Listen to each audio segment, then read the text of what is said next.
If you work as a manufacturing facilities engineer, installing a new piece of equipment can be as complex as the machinery itself. From prep work to alignment and testing, it's your team's job to put it all together. That's why it's good to have Grainger on your side. With industrial-grade products and next-day delivery, Grainger helps ensure you have everything you need close at hand through every step of the installation. Call 1-800-GRAINGER, click Grainger.com, or just stop by. Grainger, for the ones who get it done. Hey Alpha Females, welcome back to the podcast. My name is Katie Freeman. Today's guest is Nicole Rowe. She is the founder and creative force behind R. Nixon Interiors, a boutique design firm known for blending bold, elevated aesthetics with real-life functionality. With over 15 years of experience in construction and design, Nicole believes in the power of design to elevate everyday life. From full home renovations to curated interiors, her goal is to always create spaces that function beautifully and feel deeply aligned with her clients' lives. And without further ado, here is my interview with Nicole. Hi, Nicole. Thank you so much for coming on the Alpha Female podcast today. I am really excited to be here. It's really fun to see what you've done with the podcast this season. Thank you so much. So I would love to let the listeners know, your path to how you became an interior designer, and just your story. So I'd love to delve on into that.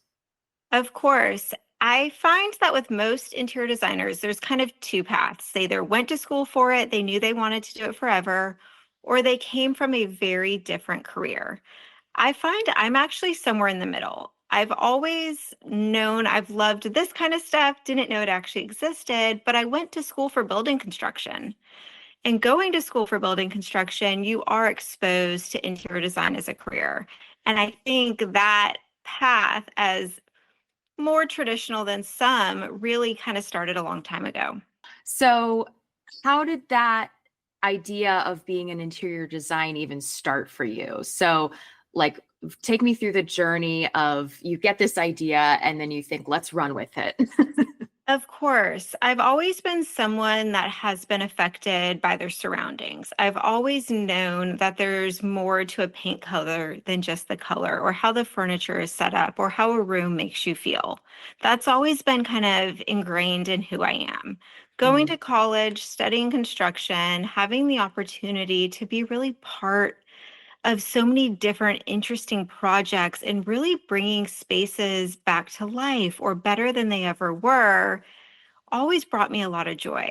Graduated in 2009, not the best time to graduate with a degree in construction, but I was honored to get a position with a team of construction companies that really ingrained me in the community. I got to meet a lot of people and do a lot of things. And then the whole girl meets boy, gets married, has babies. And I realized the traditional 9 to 5 or 7 to 5, 6 o'clock job wasn't going to work, especially being in a smaller town. So as a kind of side hustle, I started taking on some small projects, whether it was paint color consultations, styling sessions. And like many go, next thing I knew, I'm a full service interior design firm. We're 7, almost 8 years later, and we're really doing this. That's amazing. Yeah. And I can imagine, when you started, you would not have imagined for it to have grown in such a way, right? I agree. I think many people, especially females who are raised in a community where women who work serve, teachers, nurses, more professions like that, where I wasn't exposed to women who really had 7+ figure, entrepreneurship journeys. So me doing the side hustle of interiors really felt like that, almost serving, this part-time. I can do it, while my kids are in part-time preschool or while they're napping. Right. And then you realize you're working till 1 a.m. because the baby doesn't nap that long, or situations like that. But I never thought that we would be closing on an office we're purchasing in a couple months, moving to a large warehouse. Those dreams weren't even on the radar because I didn't know it was possible. That's amazing. But, now you're running with it. You're doing the thing. What does your day to day look like on just a typical weekday at the office?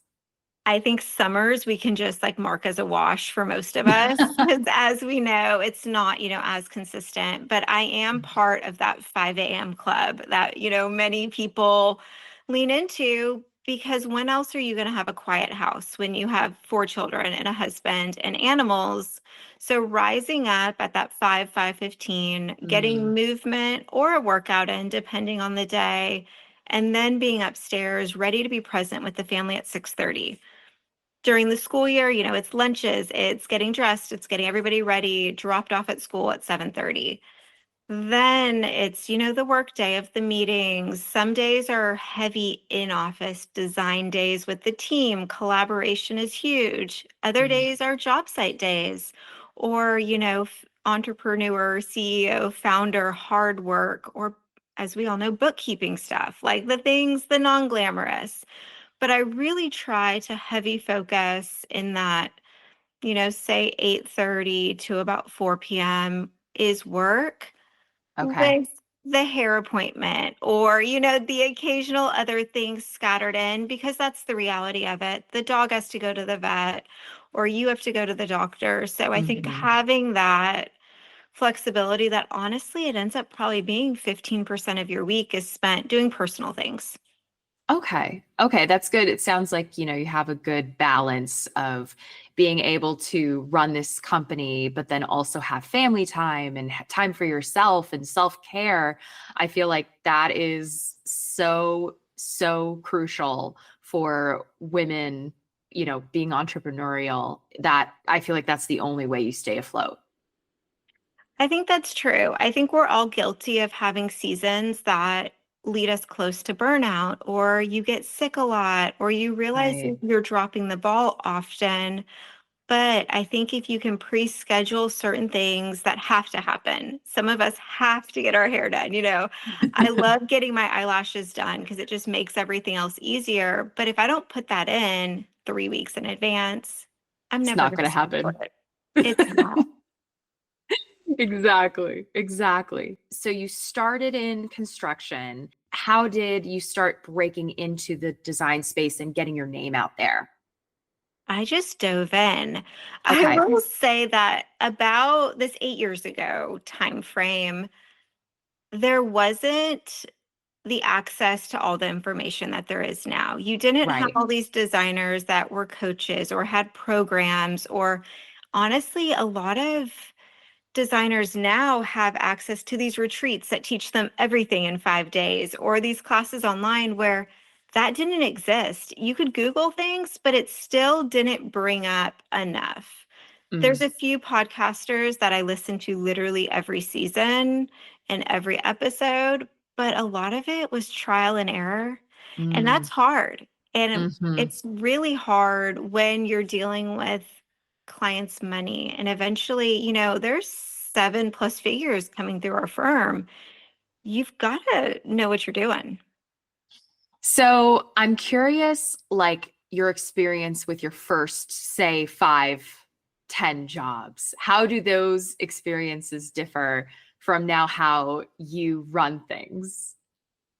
Confidence. I think a Confidence. lot in the beginning, you don't have the confidence because you haven't done it a lot before. Right. And so a client may give a little pushback and you're more to crumble quicker. Like, okay, sure, we can do that. Mm, Or sure, we can try whatever they're asking for. But now that we've done this for so long, we know what works, we know what doesn't work. We have the right. ability to really push the client into something that's really them instead of doing what's all over Pinterest. Right. Exactly. Yeah, you don't necessarily want to jump on every single trend if it's going to be out of style in 2 years, you know. Um, so you went into this career path with no real role models at your disposal. How did you find the strength within to continue persisting and pursuing this path? I always knew that design wasn't going to be easy. You've seen the HGTV shows, you've seen the reality shows. It shows the drama, it shows the dumpster fires, it shows all the things going wrong. So from a very high up level, you know that it's not as easy as coming in, picking the perfect paint and pillow. There's a Right. lot of just grit to it. But one thing I realized a few years in, once I had a little bit of confidence, was I needed people in my corner. I needed Mhm. designers that are either at the same level as me or have been doing this longer. And those are the people that you send that 3 p.m. voice text to that is like, what do I do? Or the other of, guess what win I just had? Guess what awesome thing we just did? Because we need to all be reminded that there's wins. In our worst day, I don't Yes. care if it's my win. It could be, one of my good friends' wins, but we need to be reminded that there are wins. So it sounds like you have developed a network of colleagues, or I guess, friends. Are these all people within the same industry, or just, close friends as well? I would say that kind of inner circle of individuals that are designers are Mm. really what helps get through the day. They're the ones that understand. They're in different regions, different areas. We're not competing against each other. We are cheering for each other when we get published or when something awesome happens. Yeah. I know that a lot of women founders, and I know you've approached this before, it's hard to be friends with a female entrepreneur if you're not one yourself. So true. Yes. We have the things we want to talk about. And if you think about like a man on a golf course, what are they talking about? Tax strategy, their employees, like retirement plans, business models, like what they're investing in. Women don't do that when they're together. They're talking about fashion, their children, kind of vacations, but they don't get into that deep, how do you make this work? Right. So really finding that other group of friends that you can go to dinner with that do want to know, what bookkeeper are you using now? What if they Right. told you about hiring your children? Or, kind of, I'm having this issue with an employee.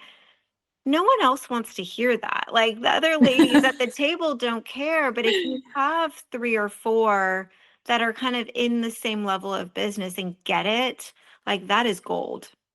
100%. And so, did you develop these groups just because of experience in the industry, or did you join an organization that connected you guys together? How did you find these amazing resources?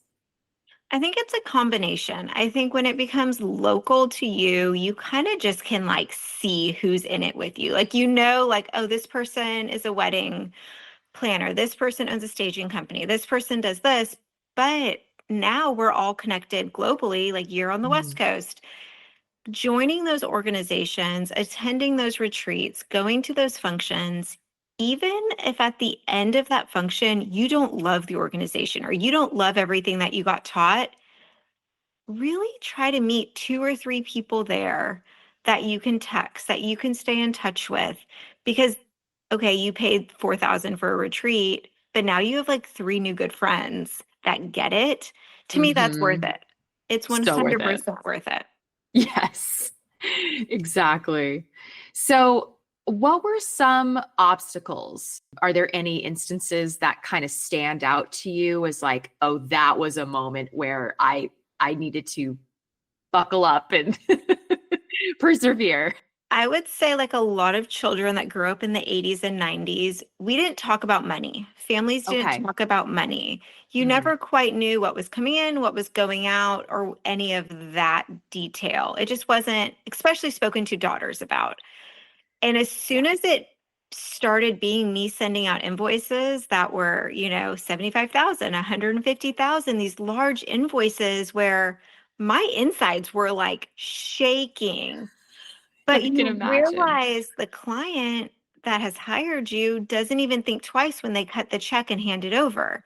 So a lot of money mindset I had to get over. I had to Mm, realize that my issues with money had nothing to do with my clients' issues with money. okay. And how are you finding that within your network of resources? Are they overcoming similar money mindset obstacles? And if so, like, did they have any pointers for you?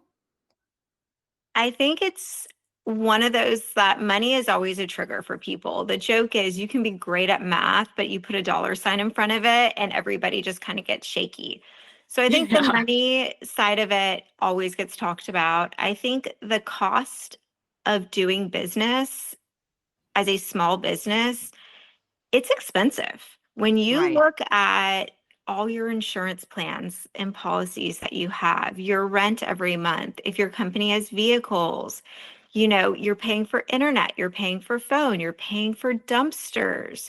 Like you're literally paying a power bill. Like you're paying for so much money is going out Right. that even though money's coming in, when you look at the end of the month and you're like, we spent, say, 40,000 this month on what we needed to survive, that's hard. And that's a conversation that I think a lot of people need to have, whether you're in interiors or another industry, because the clients are like, I'm paying you, however much to do their project. Right. But at the end of the day, it's not like Nicole just made, six figures off their project. Like we are paying to make this happen. Right. Right. Exactly. So, what would you say is your like go-to aesthetic? Or is it really just individual by client, based? What I love about what we do and how we set up our firm, and I've been told by business coaches and others that this isn't how you make money. This isn't how you do it, which is interesting because you're told to almost rinse and repeat, find the same Okay. sofa, find the same brand of wallpaper you like, and just keep tweaking it for the client. Hmm. And then, you're efficient, you get it done, you get better pricing with the vendor.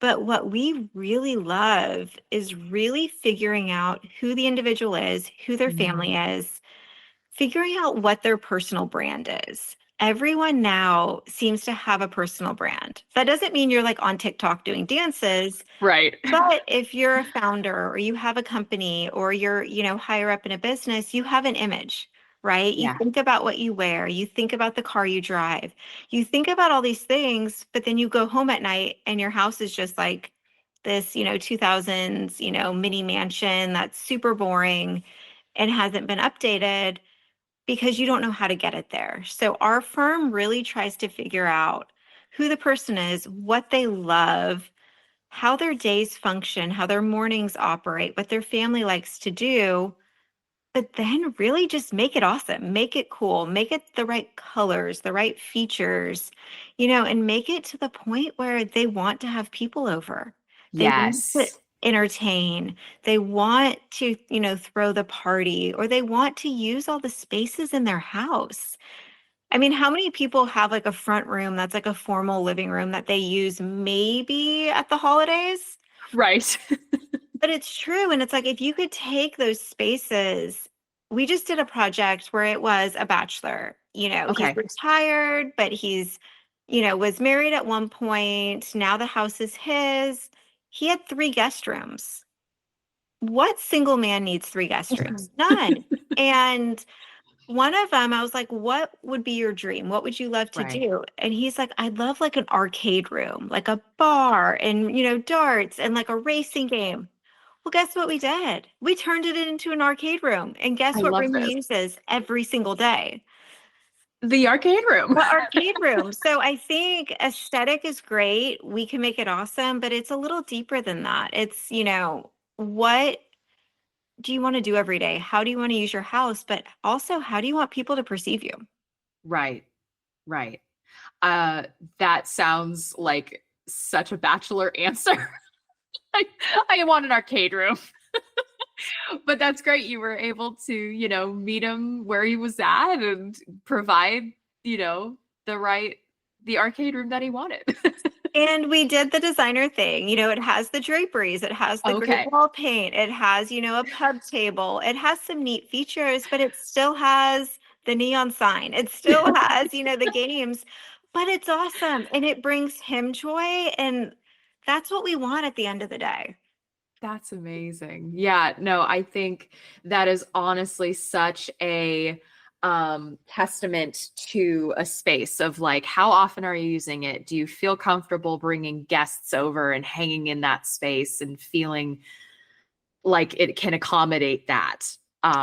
That's such a good litmus test. It really is. I think allowing you to use your space and be proud of your space. We've had clients host huge fundraisers, clients host birthday, all these things that they didn't do before. And it doesn't mean their space was awful or, kind of gross or something. It just wasn't them and it didn't reflect them. They had empty walls and just very basic furniture, but to give them a space that they can open the door and just be like, welcome to my home.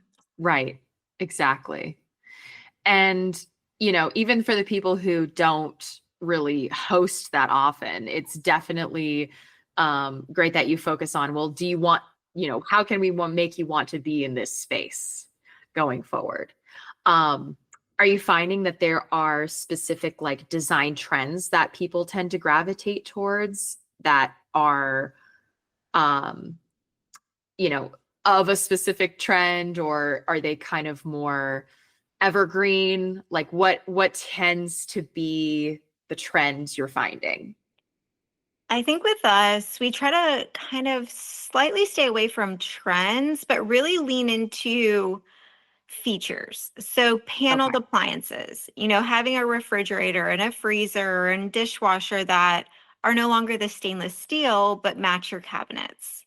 Okay.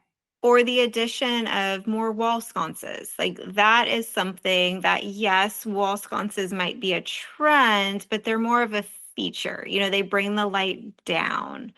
Or Right. adding in more automated systems like draperies that open and close, in the morning and the evening. So once again, not necessarily a trend, but it's something that improves the space that people really, really like. For sure. Yeah. I have the automated lights, but that is like the next level up, is to get the automated curtains. That screams luxury to me. And honestly, the price points on them, everything has gone up since 2020, but the Oh, technology has really brought those price points down. It used to cost okay. thousands of dollars for those systems, and now you can really integrate it. The batteries last longer, it's easier to charge, where it doesn't have to feel like that insane investment to have the draperies in your bedroom open and close. Yeah, right. Exactly. It's just little things, just like that. It makes it feel so much more, I don't know, high tech, I guess. Yes. 20, and we're in the 21st century now, so act accordingly. Um, I would love to hear about how you feel you act as an alpha female in your own life, especially being in the saturated interior design space. So what does it look like for you to act as the alpha female in your life? I am a mom of four boys. So instantly right there, you're kind of both put on a pedestal, but also thrown in, I don't want to say to the wolves, but it really is that. My house, we live more rural. We live on some Okay. acreage. We have some pets. My husband's a citrus grower. So you kind Okay. of have all that grit. And then you throw Yeah. me, who's doing luxury interior design. So they feel very opposite ends of the spectrum, which really, as an alpha female, the word confidence, and it's hard. You want to be confident to do what you do. You want to be able to be proud of what you do, but along the way, there isn't always going to be the same people that serve you. There isn't always going Okay. to be those same friendships. You find maybe it's just, getting close to the end of your 30s, but your perspectives change. For Your sure. thoughts of what others think of you, even though, I'm on the internet, I'm on social media, I need people to want to hire me. But at the end of the day, I now know who I am. And I Hmm. think it is that confidence of, yes, I'm the alpha female. Yes, my life is a little different than some people probably would have imagined it would be, but I'm really proud of how I got here.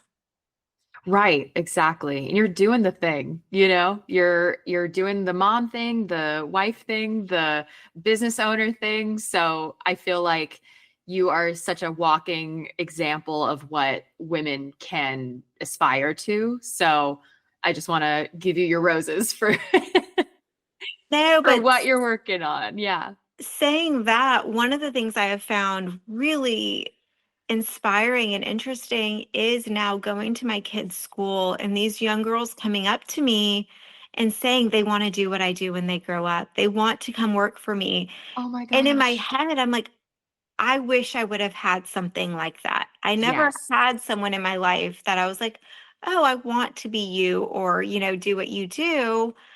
And for all of these, 10, 11, 12-year-old girls to be able to see this and see what's possible, I think is really cool. That is so cool. I mean, you are the example, right? So that's such an honor, I'm sure. Well, I appreciate our wonderful conversation today. Did you have anything coming down the pipeline you wanted to talk about? Yes. So I actually have my own podcast. It is called Highly Affected by Her Surroundings.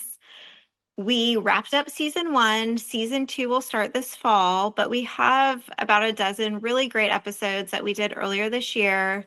You can find me and my design firm. Our website is actually R Nixon. So that's R like the letter and then Nixon, Nickson Interiors. And we're on YouTube, we're on Instagram, Facebook, TikTok, LinkedIn, all the places.